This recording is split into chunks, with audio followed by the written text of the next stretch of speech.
to God, my friend.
Cold. I should hop over to the forge. Well, I've got half finished.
I should move it.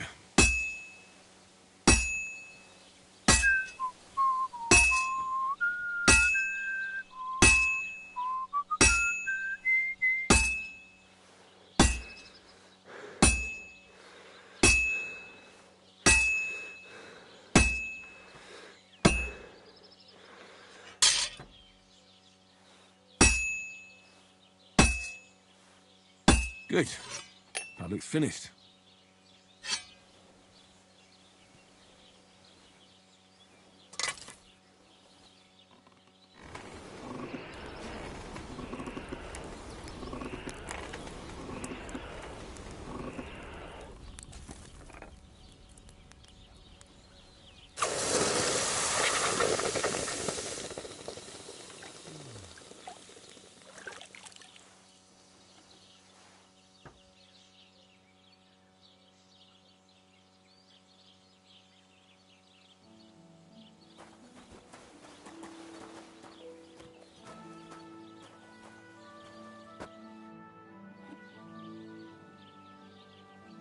I'd like you to teach me something. For a few groschen, it's no problem. What do you want to know?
Thank you, and take care.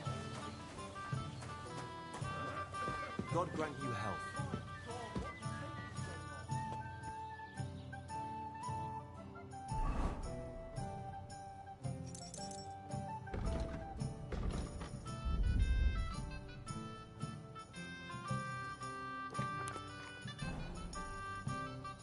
One beer.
Empty. I'll have to go somewhere else.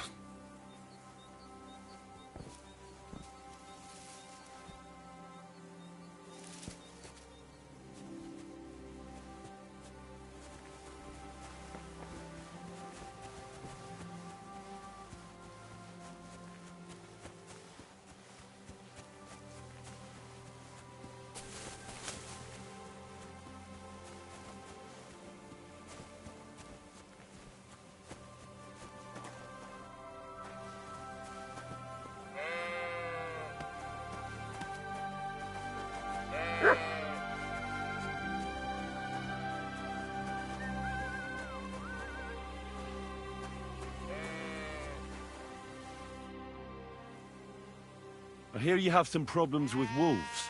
You can say that again. Those fucking mangy beasts are eating my sheep. They take them like they were for sale at the market. Did you notice an ordinary mutt amongst those wolves? You know, there might have been. I didn't get a close look at them, but one seemed to be smaller and was...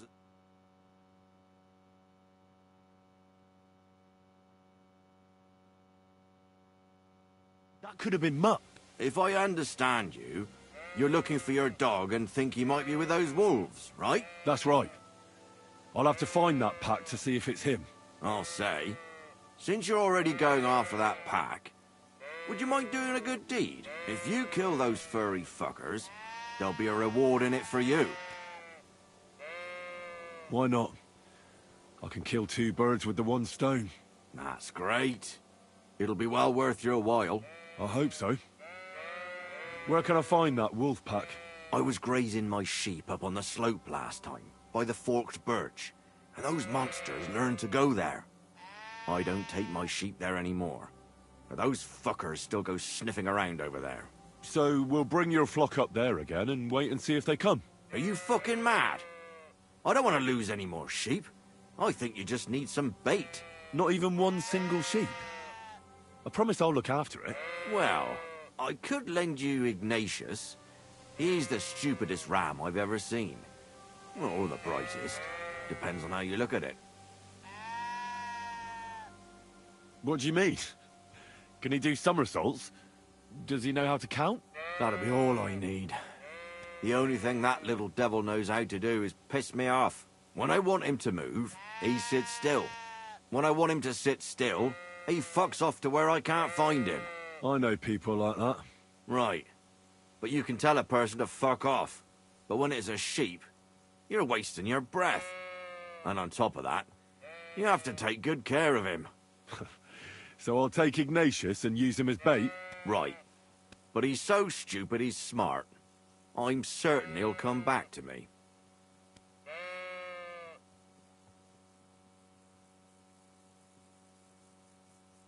All right.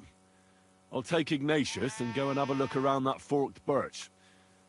Will he come with me, or will I have to lead him up somehow? That bugger will follow you himself. Just wave a carrot in front of his face. He's mad for carrots. I can't even count the times he's rammed his way into my house to get some. I happen to have one here. If you take it with you, he'll follow you around like a loyal dog. When you get to the pasture, just throw the carrot and then go and hide. Ignatius will stay there. Where can I hide there? There's a thicket across the road. But don't worry.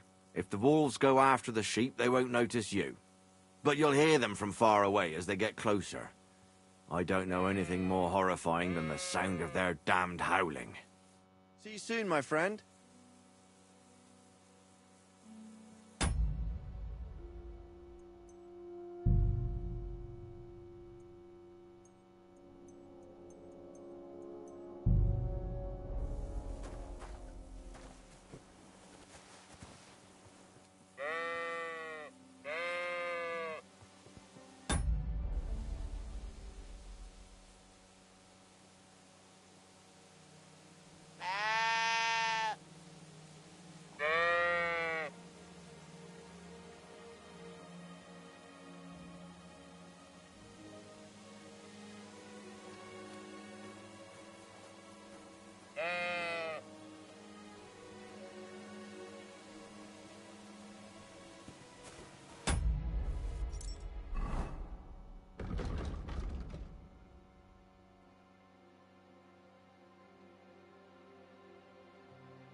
Do you want to go back home?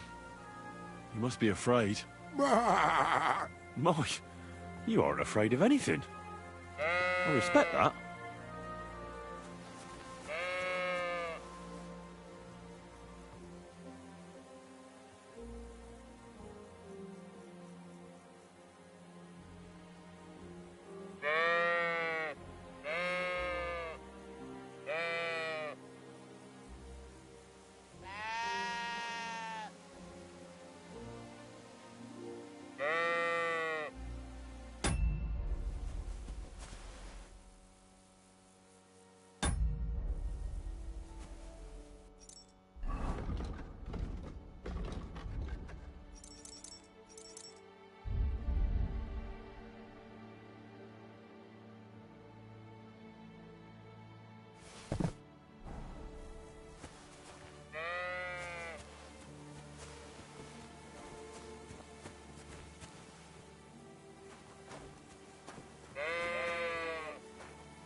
Stop a while, my good man. God be with you.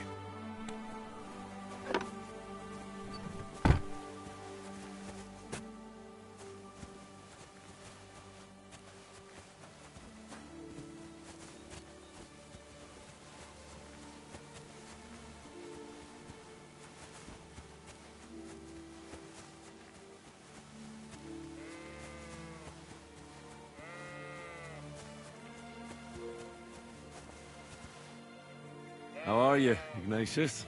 Sorry. I thought now that we're partners, you'd be a bit more talkative.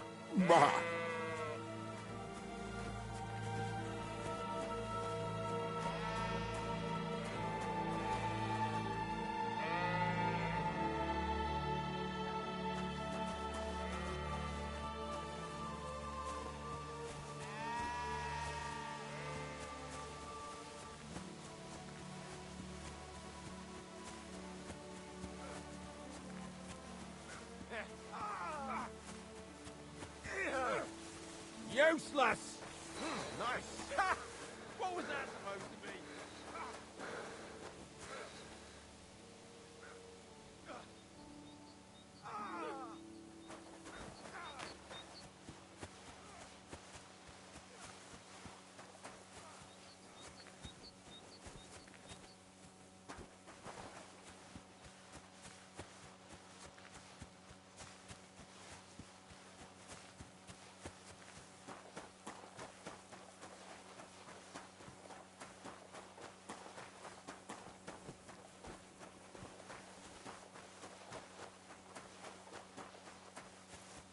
Good to see you.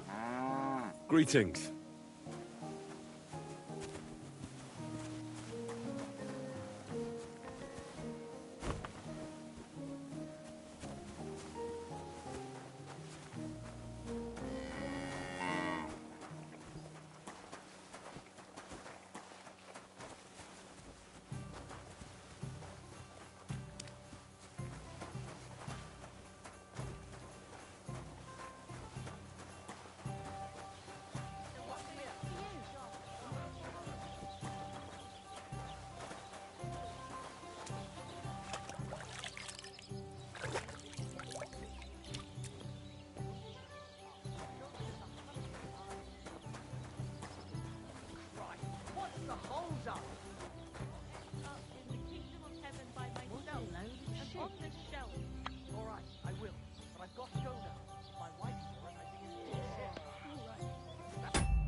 God be with you.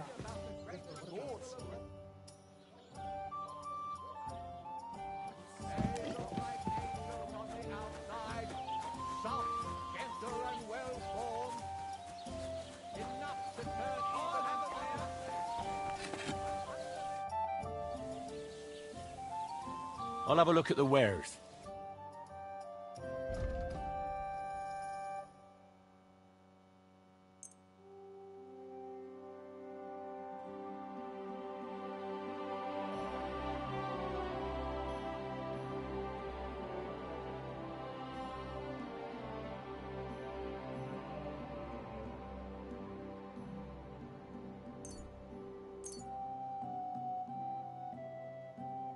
I'm glad you found what you needed, Henry.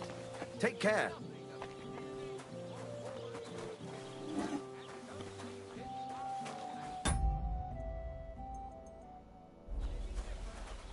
They are all secretly in league.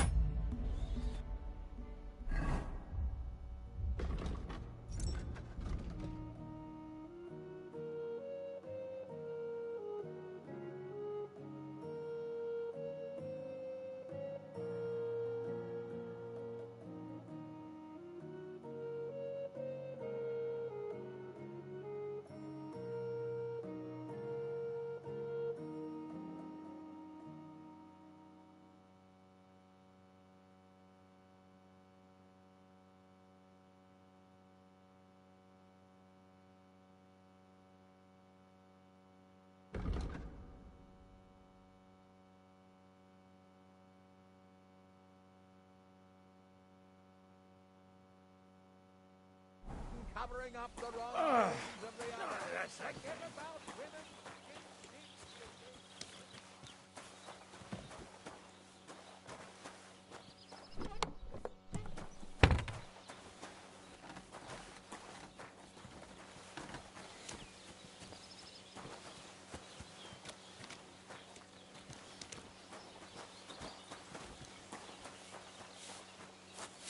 God bless.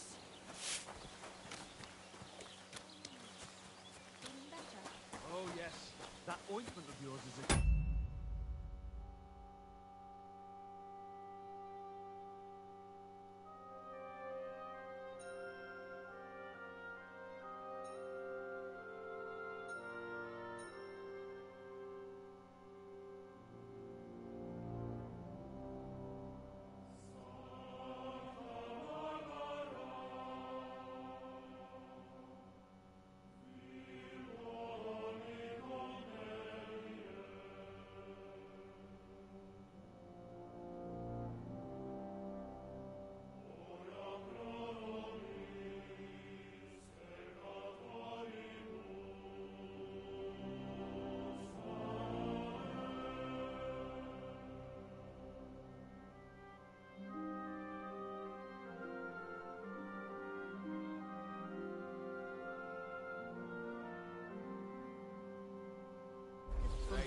Now they only ache when there's a storm coming. That's handy, isn't it? At least...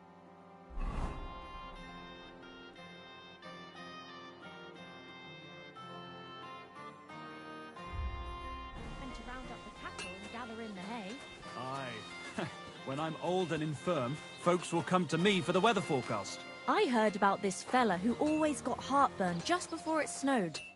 Greetings. Do you need something? People call you the Mouth, right? They say you tell all sorts of stories. I'm no mouth to you. My name is Dunyek. Got that? What do people call you then? Bughead? Arseface? I'm sorry, Stenyak. I'm Henry. Pleased to meet you. But you were right about the stories. I could tell you stories so sad they'd make the devil cry. Or would you prefer something so scary it'll make the hairs on your ass turn white? But it's a lot of hard work for me. Now, if you had something to drink or a couple of groschen, that might help loosen my tongue. To your health, my friend. Thank you very much. I knew you wouldn't leave me high and dry. They look like angels on the outside, soft, gentle, and well-formed. So what kind of story would you like to hear? Turn even an honest man's head. I like stories that can teach me something. Stories with a moral. Haven't you heard enough of those in church? But it's not a problem. I have just the tale for you. So, once upon a time, there lived in these very lands 2 brothers. The older was called Kuba, the younger, Matthias. They were both woodcutters, like their father and his father before him. One day, at the height of summer, they were working in the woods. The air was as hot as a furnace, so Matthias went to a nearby pond to cool himself. But as he was leaning over the cold water, there was a loud splash. His axe had got loose from his belt. In haste, he began to search the muddy bed of the pond, and his hands soon touched something hard and heavy. He pulled it out and could not believe his eyes.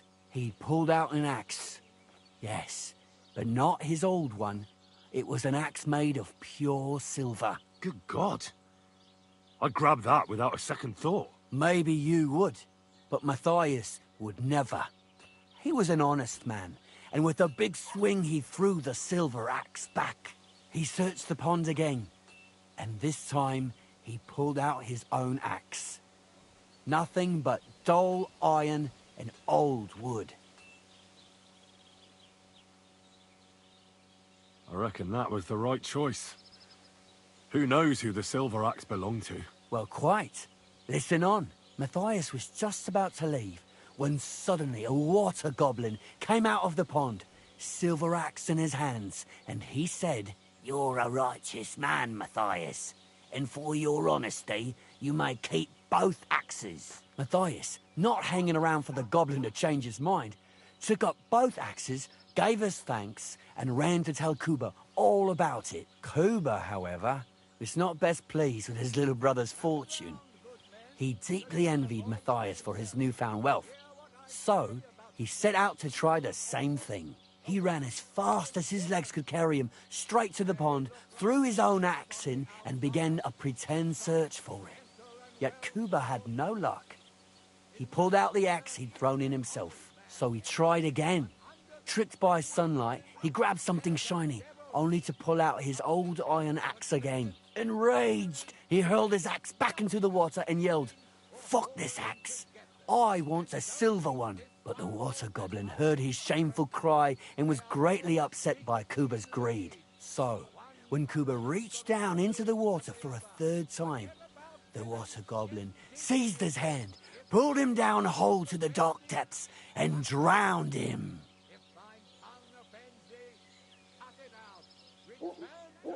That's so cruel. I feel sorry for Kuba. Aye, and so did Matthias. He went to the water goblin and begged for his brother's body so he could take him home and bury him. But the path back from the pond led over a steep hill, and carrying the weight of the waterlogged body exhausted Matthias. He stopped to rest by an old oak tree, and he used a silver axe to cut off a branch that would serve as a walking stick. But it wasn't enough. Somehow, it was still getting harder to continue up the hill. Then Matthias realized it wasn't his brother's body.